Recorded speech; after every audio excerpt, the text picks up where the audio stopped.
Shubhodayam, welcome to morning session. Gently kept your hands on your face for 10 seconds. 10, 9, 8, 7, 6, 5, 4, 3, 2, 1, 0. అరచేతులు చూస్తూ నెమ్మదిగా కడతెరిద్దాం. 5, 4, 3, 2, 1, 0. ముందుగా మనందరికీ గురువు గారైన బ్రహ్మర్షి పితామహ పత్రిజీకి సహస్ర కోటి నమస్సుమాంజులను సహస్ర కోటి కృతజ్ఞతలు అర్పించుకుంటూ మిర్దాద్ గారిని ఆహ్వానించుకుందాం. మిర్దాద్ గారి ద్వారా ఈరోజు మనం చెప్పుకోబోయే అంశం నిన్నటి ప్రసంగంలో సత్యాన్ని అందరికీ బోధించాలా లేక కొందరికా అనే అంశాన్ని గురించి మాటలు చెప్తున్న సందర్భం. ఆయన నిన్న ప్రేమతో అవగాహనతో వారి హృదయాలలోకి దారి వెతకండి, నిన్నటిది రీక్యాప్ చేస్తున్నాం లాస్ట్ లైన్స్. ఇతరుల జీవితాల మీద అధికారానికి ప్రయత్నించకండి, వారి వస్తువులపైన కూడా అధికారం చెలాయించకండి. ఎందుకంటే మనుషులు వారి జీవితాలతో ఎంతగా బంధింపబడి ఉన్నారో వారి వస్తువులతో అంతగా బంధింపబడి ఉంటారు. వారి సంఖ్యలలో జోక్యం కలిగించుకునే వారిని వారు నమ్మరు, అసహించుకుంటారు. ప్రేమతో, అవగాహనతో వారి హృదయంలోకి దారి వెతకాలి. ఒకసారి అక్కడికి వెళితే వారి సంఖ్యలను విడగొట్టడానికి మరింత గట్టిగా ప్రయత్నించవచ్చు. అవగాహన అనే లాంతర పట్టుకొని ప్రేమ మార్గం చూపుతుంది అని మా మాస్టర్ చెప్పడం అయిపోయింది. మాస్టర్ చెప్పడం అయిపోగానే అతడు చెప్పిన మాటల గురించి ఆలోచిస్తూ ఉన్నారు అక్కడ. అయితే బయట అటు ఇటు తిరుగుతున్న బరువైన అడుగుల చప్పుడు, గుసగుస మాటల ధ్వనులు వినిపించాయి. ఆయుధాలను ధరించిన అసాధారణమైన 2 సైనికులు వాకిలికి అటు ఇటు నిలబడ్డారు. దూసిన వారి కత్తులు సూర్యరశ్మిలో మిలమిలా మెరుస్తున్నాయి. రాజలాంఛనాలన్నీ ధరించిన ఒక యువరాజు వారి వెనక వచ్చాడు. అతడి వెనుక పిరికిగా నడుస్తూ షమాదాం, అతడి వెనుక మరొక 2 సైనికులు ప్రవేశించారు. మంచు పర్వతాలలో చాలా బలవంతుడిగా ప్రసిద్ధి చెందిన పేరు మోసిన పాలకుడు ఆ రాజు. ద్వారం దగ్గర ఒక క్షణం నిలబడి లోపల ఉన్న చిన్న బృందాన్ని, వారి ముఖాలను పరీక్షగా చూశాడు. విశాలమైన కాంతివంతమైన అతడి కళ్ళను మాస్టర్పై నిలిపి తల వంచి అన్నాడు, మిర్ధాద్ కీర్తి పర్వతాలలో పైనుంచి దూరంలో ఉన్న మా రాజధానికి చేరుకుంది. వారి పట్ల మా గౌరవాన్ని చూపించుకోవడానికి వచ్చాం అన్నాడు. మిర్ధాద్ అన్నాడు, కీర్తి అన్నది బయట అగ్ని లాంటిది. రథాన్ని స్వారీ చేస్తుంది. ఇంటి దగ్గర కర్ర ఊతంతో కుంటుతూ నడుస్తుంది. అందుకు సాక్ష్యం ఈ సీనియర్. కీర్తి చంచలమైంది. అందుకు సాక్ష్యం ఈ సీనియర్. కీర్తి చంచలమైంది. ఓ రాజా దానిని నమ్మకొన్నాడు. అప్పుడు రాజు ఏమన్నాడు, కీర్తి యొక్క చపల చిత్తత అత్యంత మధురంగా ఉంటుంది. మనుషుల పెదాల మీద ఒకరి పేరును ముద్రించడం ఎంత మధురం. మిర్ధాద్ ఏమన్నారంటే, మనుషుల పెదాలపై దానిని ముద్రించే కన్నా తీరంలోని ఇసుక మీద దాన్ని వ్రాయటం మేలు. అలలు గాలి దానిని తుడిచివేస్తాయి. పెదాల మీద ఉంటే ఏమవుతుంది? ఒక తుమ్ము దాన్ని తుడిచివేస్తుంది. మనుషులతో తుడిచివేయబడవద్దు అనుకుంటే వారి పెదాల మీద మీ పేరు ముద్రించవద్దు. వారి హృదయాలలో దానిని హత్తుకునేలా చేయండి అని. రాజు మిర్ధాద్ మధ్య సంభాషణ. రాజు ఏమంటున్నాడంటే, మనుషుల హృదయాలు చాలా తాళాలతో తాళం వేయబడి ఉన్నాయి. తాళాలు చాలా ఉండవచ్చు, కానీ తాళం చెవి ఒకటే. ఆ తాళం చెవిది మీ దగ్గర ఉందా? దాని అవసరం నాకు చాలా ఉంది. మీ దగ్గర కూడా అది ఉంది. నాకున్న విలువ కన్నా నన్ను ఎక్కువ అంచనా వేస్తున్నారు. నా పొరుగువాడు హృదయంలో తాళం చెవి కోసం నేను చాలా వెతికాను, కానీ అది నాకు ఎక్కడా దొరకలేదు. అతడు బలవంతుడైన ఒక రాజు. నాతో యుద్ధం చేయడానికి ఆసక్తిగా ఉన్నాడు. స్వభావ సిద్ధంగా నేను శాంతి కాముకుణ్ణి. అయినా తప్పనిసరిగా నేను యుద్ధానికి సంసిద్ధుడని కావలసి వచ్చింది. నా కిరీటం, ఆభరణాలతో నిండిన నా దుస్తులు మిమ్మల్ని మోసగింపనీయకండి మాస్టర్.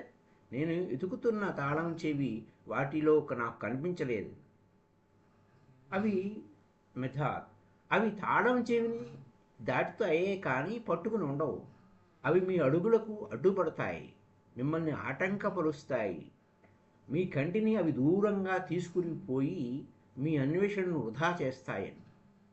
రాజు అలా అనడంలో మాస్టర్ ఉద్దేశం ఏమిటి? నా పొరుగువాడి హృదయంలోకి చొచ్చుకుని పోయే తాళం చెవి పొందడానికి నా కిరీటాన్ని, నా దుస్తుల్ని వదిలివేయాలా?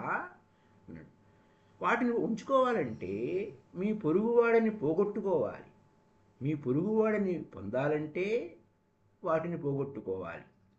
పొరుగువాడిని పోగొట్టుకోవడం అంటే ఎవరిని వారు పోగొట్టుకోవడమే. రాజు అంత ఎక్కువ మూల్యం చెల్లించి నా పొరుగువాడి స్నేహం కొనలేను. అల్పమైన ఆ ధరకి మిమ్మల్ని మీరు కొనుక్కోలేరా? నన్ను నేను కొనుక్కోవడమా ప్రతిఫలం చెల్లించడానికి నేనేమి ఓ ఖైదీని కాదు. అంతేకాక మంచి వేతనాలు పొంది యుద్ధ ఆయుధాల యుద్ధ ఆయుధాలతో సంసిద్ధంగా ఉన్న సైన్యం ఉంది నన్ను కాపాడడానికి. నా పొరుగువాడికి అంతకన్నా మంచి సైన్యం లేదు. ఒక మనిషికి లేదా ఒక వస్తువుకి ఖైదీగా ఉండడం భరింపలేని భయంకరమైన నిర్బంధం రాజా. సైన్యానికి కొన్ని సైన్యానికి వస్తువులకి ఖైదీగా ఉండడం అంటే విరామమే లేని బహిష్కరణ. ఒక దానిపై ఆధారపడి ఉండడం అంటే దాని నిర్బంధంలో ఉండటమే. కాబట్టి ఒక్క దేవుడిపైనే ఆధారపడి ఉండాలి. దేవుడికి ఖైదీగా ఉండటం అంటే నిజానికి స్వేచ్ఛగా ఉండడమే. రాజు, నేను నేను నన్ను, నా సింహాసనాన్ని, నా ప్రజలని రక్షణ లేకుండా వదలనా? రక్షణ లేకుండా మిమ్మల్ని మీరు వదలకూడదు. అందుకే నేను సైన్యాన్ని పోషిస్తున్నాను. అందుకే మీ సైన్యం బర్తరఫ్ చేయండి. నా పొడుగు రాజు నా రాజ్యంపై ఉప్పెనలా పడతాడు. మీ రాజ్యాన్ని అతడు ధ్వంసం చేయొచ్చు, కానీ మిమ్మల్ని ఎవ్వరూ మృంగలేరు. 2 చెరసాలలో ఏకమైన స్వేచ్ఛ కోసం ఒక చిన్న నిప్పు గూడును చేయలేవు. మీ జైలు నుంచి మిమ్మల్ని ఎవరైనా బయటికి పంపిస్తే సంతోషించండి. మీ జైలులో ఉండడానికి వస్తే అతడిని చూసి అసూయపడవద్దు. ధైర్యానికి పేరు పొందిన ఒక జాతి వంశోద్ధారకుడిని నేను. ఇతరుల మీద మేము ఎప్పుడూ యుద్ధం ప్రకటించాం. కానీ మాపై ఎవరైనా యుద్ధానికి దిగితే తప్పుకుని పోము. శత్రువుల శవాలపై జెండాలు ఎగరేసి కానీ యుద్ధరంగాన్ని వదిలి వెళ్ళాం. పొరుగువాడిని అతడి దారికి వదిలివేయమన్న మీ సలహా అనాలోచితం. శాంతి కోరుకుంటున్నానని మీరు అనలేదా? అవును, నేను శాంతి కోరుకుంటున్నాను. అయితే యుద్ధం చేయవద్దు.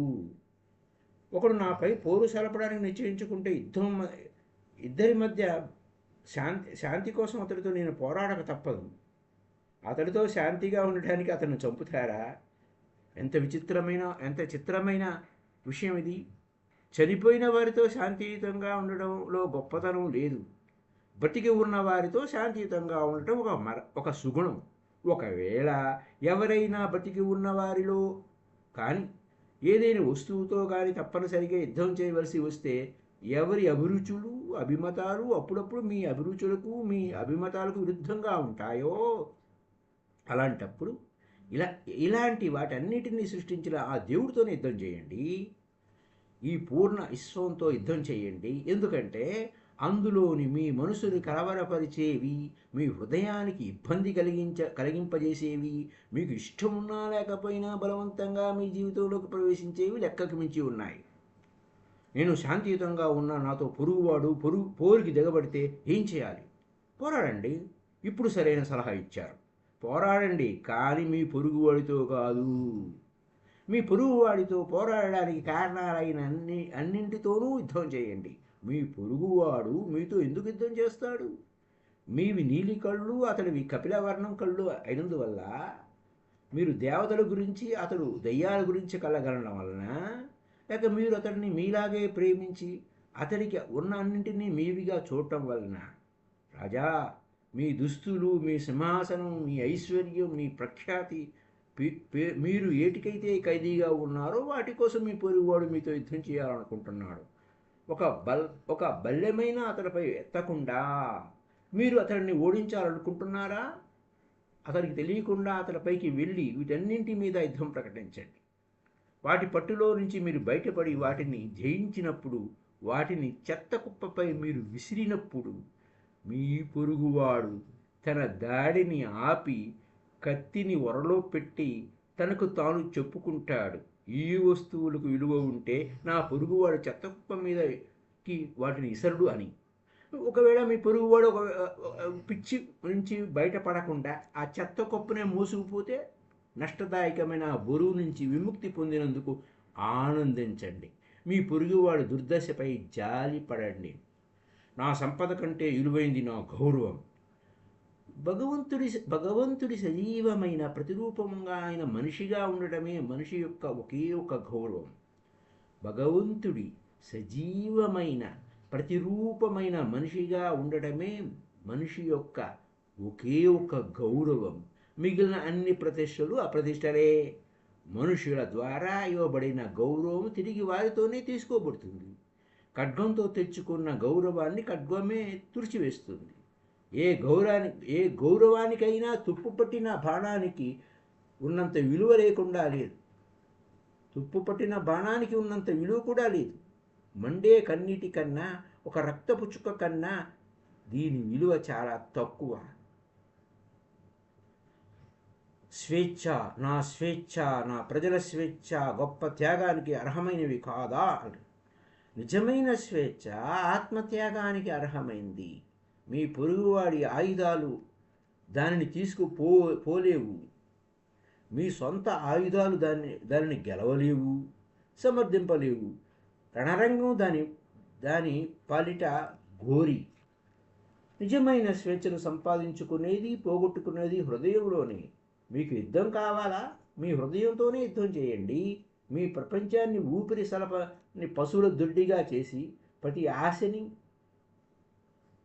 భయాన్ని, వ్యర్థమైన కోరికని మీ హృదయం నుంచి తొలగించండి. అప్పుడు అది విశ్వం కన్నా విశాలంగా ఉండటం గమనిస్తారు. ఈ విశ్వంలో మీ ఇష్టం వచ్చినట్లు తిరగచ్చు. ఏది మీకు అడ్డంకి కాదు. ఈ ఒక్క యుద్ధం చేయడానికి మాత్రమే అర్హత ఉంది. ఇలాంటి యుద్ధంలో మీరు నిమగ్నమై ఉంటే మిగిలిన యుద్ధాలకు మీకు సమయం ఉండదు. దీంట్లో ఏది ఇలాంటి యుద్ధం? మీ హృదయంలోనే యుద్ధం చేయండి. మీ ప్రపంచాన్ని ఊపిరి సలపని పశువులు దొడ్డిగా చేసే ప్రతి ఆశని, హృదయంలో ఉన్న ప్రతి ఆశని, భయాన్ని, వ్యర్థమైన కోరికని మీ హృదయం నుంచి తొలగించండి. అప్పుడు అది విశ్వం కన్నా విశాలంగా ఉండడం గమనిస్తారు. ఆ విశ్వంలో మీ ఇష్టం వచ్చినట్లు తిరగచ్చు. ఏది మీకు అడ్డంకి రాదు. ఈ ఒక్క యుద్ధమే చేయాలి. ఈ ఒక్క యుద్ధం చేయడానికే మాత్రమే అర్హత ఉంది.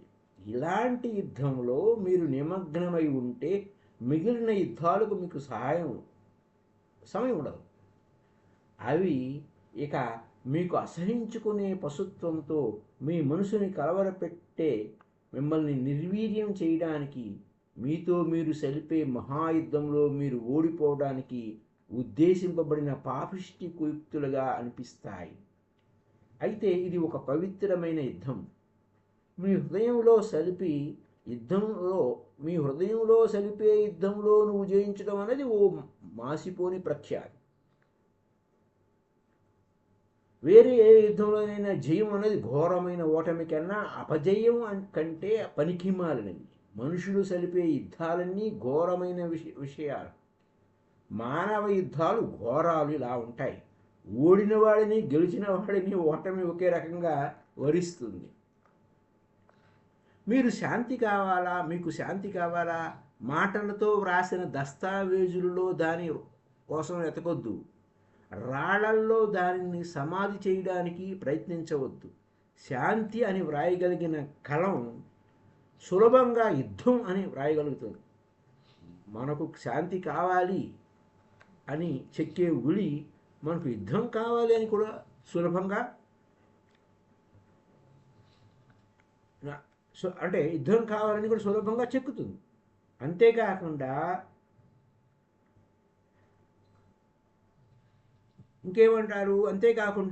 కాగితము, రాయి, కలము, ఉలి వీటిని చెమటలు ఎదుర్కొంటాయి. నాశనమై తుప్పు పట్టిన మూల పదార్థాలు రసయోగం పొందుతాయి. కానీ పవిత్ర అవగాహనతో ముట్టడింపబడుతున్న మనిషి హృదయం అలా ఎన్నటికీ కాదు. అవగాహనకి ఒకసారి ముసుగు తీసేస్తే ఇక విజయం సాధించిన హృదయంలో ఎప్పటికీ శాంతి స్థాపన చేసినట్లే. యుద్ధంలో విభ్రాంతి కొలిపే ప్రపంచంలో కూడా అర్థం చేసుకునే హృదయం శాంతిగా ఉంటుంది. అజ్ఞాన హృదయం రెండుగా విభజింపబడి ఉంటుంది. విభజింపబడ్డ హృదయం ప్రపంచ విభజనకు కారణభూతమవుతుంది. అలాంటి ప్రపంచం నిత్యం కలహాలను, యుద్ధాలను కలుగజేస్తుంది. తెలివిగల హృదయం సమైక్య అవిభాజ్య హృదయాలు అవిభాజ్య ప్రపంచాన్ని తయారు చేస్తుంది. అవిభాజ్య ప్రపంచం కలహాలు లేకుండా శాంతియుతంగా ఉంటుంది. ఎందుకంటే యుద్ధం చేయడానికి ఇద్దరు ఉండాలి కదా. అందుకే మీ హృదయాలపై యుద్ధం చేసి దానిని అవిభాజ్యంగా చేసుకోండి సలహా ఇస్తున్నాను. ఆ విజయం తెచ్చే బహుమతి శాశ్వతమైన శాంతి. ఓ రాజా, ఏ రాయిలోనైనా సింహాసనాన్ని మీరు చూడగలిగితే, ఏ గుహలోనైనా కోటను కనిపెట్టగలిగితే, సూర్యుడే మీ సింహాసనం అవడానికి, నక్షత్రాలే మీ కోటలు అవడానికి చాలా సంతోషిస్తాయి. తోటలోని ఏ మల్లె పుష్పం అయినా మీకు బహుమతిగా తూ తూగుతూ ఉంటుందనుకుంటే, ఏ పురుగైనా మీకు బోధకుడిగా పనికి వస్తుంది అనుకుంటే, నక్షత్రాలే ఆనందంగా మీ ఎదమెదకి చేరుతాయి. భూమియే మీ వేదిక కావడానికి సిద్ధంగా ఉంది. మీ హృదయాలను మీరు పాలించుకోగలిగినప్పుడు, పేరుకు మాత్రం మీ శరీరాన్ని పాలించేవారు ఎవరైతే ఏముంది. విశ్వమంతా మీదే అయినప్పుడు భూమిలో ఈ భాగాన్ని పాలించేవారు ఎవరైతే ఏముంది. విశ్వమంతా మీదే అయినప్పుడు భూమిలో ఈ భాగాన్నో మరి ఆ భాగాలను ఎవరో ఏలితే మీరు ఎందుకు లక్ష్య పెట్టాలి? రాజు: మీ మాటలు చాలా ఆకర్షణీయంగా ఉన్నాయి, కానీ నాకు యుద్ధం ప్రకృతి ధర్మంగా అనిపిస్తోంది. సముద్రంలో చేపలు సదా యుద్ధం చేస్తూ ఉండవా? బలహీనుడు బలవంతుడికి ఎరకాదా? నేను ఎవ్వరికి ఆహారం కాదలుచుకోలేదు. మిర్ధాలు: యుద్ధం అని మీకు అనిపించేది తనకు తాను పోషించుకోవడానికి, తనను తాను వంశవృద్ధి కలిగించుకోవడానికి ప్రకృతి చేసే సహజ ప్రక్రియ. బలహీనులు బలవంతులకి ఆహారమైనట్లే బలవంతులు బలహీనులకి ఆహారం అవుతారు. ప్రకృతిలో ఎవరు ప్రత్యేకంగా బలవంతులు, ఎవరు ప్రత్యేకంగా బలహీనులు ఉన్నారు? ఒక ప్రకృతే బలమైంది. ఒక్క ప్రకృతే బలమైంది. మిగిలినవన్నీ ప్రకృతి సంకల్పాలను అమలు పరుస్తాయి అంతే. మృత్యు ప్రవాహంలో కొట్టుకుపోయే దుర్బలులే. చావులేని వారే బలవంతులని చెప్పవచ్చు. మనిషికి చావు లేదు. అతడు ప్రకృతి కన్నా బలవంతుడు. కండబట్టని తన హృదయాన్ని చేరుకోవడానికే కండతో నిండిన ప్రకృతిని నాశనం చేస్తాడు. వంశాన్ని వృద్ధి చేసుకునేది అందులో నుండి బయటపడడానికే.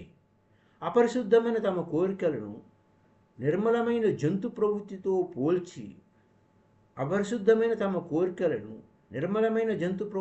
పోల్చి సమర్థించుకునే వారు వారిని ఎలుగుబంట్లు, తోడేళ్ళు, నక్కలు అని పిలుచుకోనివ్వండి, కానీ మనిషి అని చెప్పుకొని దాన్ని అపవిత్రత చేయనివ్వకండి.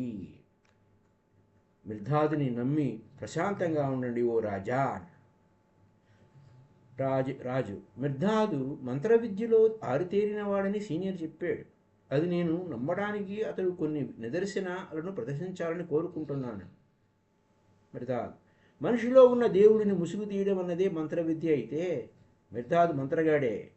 నా మనిషిలో ఉన్న దేవుడి ముసుగు తీయడం అన్నదే మంత్ర విద్య అయితే మిర్ధాద్ మంత్రగాడే. నా మంత్ర విద్యకి నిదర్శనం కావాలా? ప్రదర్శించమంటారా? చూడండి, నేనే నిదర్శనాన్ని. ప్రదర్శనను పక్కన పెట్టండి. మీరు ఏ పని చేయాలనుకుని వచ్చారో ఇప్పుడు కానివ్వండి. నీ పిచ్చి చేష్టలతో వినోదించడం కన్నా నాకు వేరే పని ఉందని చెప్పావు నువ్వు. భేదార్ రాజు ఇంకొక రకమైన మంత్రగాడు. అతడు వెంటనే తన కళను ప్రదర్శిస్తాడు. తన మనుషులతో, మీ గొలుసులు తెచ్చి ఈ దేవుడు మనిషి లేదా మనిషి దేవుడు కాళ్ళు చేతులు బంధించండి. మన మంత్ర విద్య ఎలా ఉంటుందో అతడికి ఇక్కడ ఉన్నవారికి చూపిద్దాము అన్నాడు.